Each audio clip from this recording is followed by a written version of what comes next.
नाज़रीन खबरें नए अपडेट जिस सिलसिले की अगते बधाने खबर शामिल कंदा कराची मलीर मां रिपोर्ट नजीब अमन खास के लिए पब्लिक स्कूल गड्डाब कराची में शाह अब्दुल लतीफ़ कॉन्फ्रेंस वॾे जोश ऐं जज़्बे सां कोटाई वई।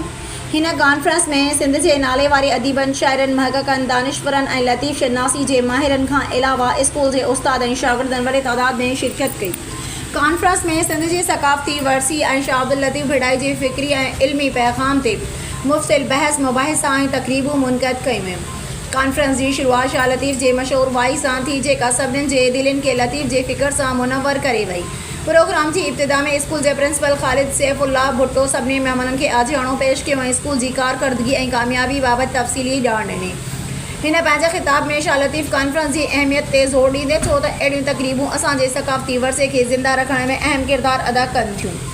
शाह लतीफ़ कॉन्फ्रेंस के मुंतज़मीन तरफ़ां शाह लतीफ़ के फ़िक्र इल्मी ख़िदमत के उजागर करण जे लाइ मुख़्तलिफ़ तक़रीबूं तरतीब ॾिनियूं वयूं आहिनि। हिन कॉन्फ्रेंस में शागिर्दनि तरफ़ां शाह लतीफ़ की शायरी ते मबनी चटाभेटी जा मुक़ाबला वायूं बेत लतीफ़ की शायरी की कैलीग्राफी ऐं पेंटिंग्स पेश कयूं वयूं जेकी सभिनीनि जी तवज्जो जो मर्कज़ रहियूं। शागिर्दनि जी उन्हनि कारकर्दगी के ॾिसी सभई मेहमाननि संदन मेहनत के साराहियो ऐं खेनि हिमथायो। आयल ख़ास मेहमानन में डॉक्टर शेर में ईरानी, डॉक्टर रहमान गुल पालरी, अली अकबर मुगेरी, महबूब अली जोखियो, जफ़र हमीद बलोच, मंजूर अली जोखियो, अब्दुल सत्तार लगारी, जुल्फ़कार मरी, ज़िया अबड़ो और मुनव्वर जोखियो शामिल हुआ।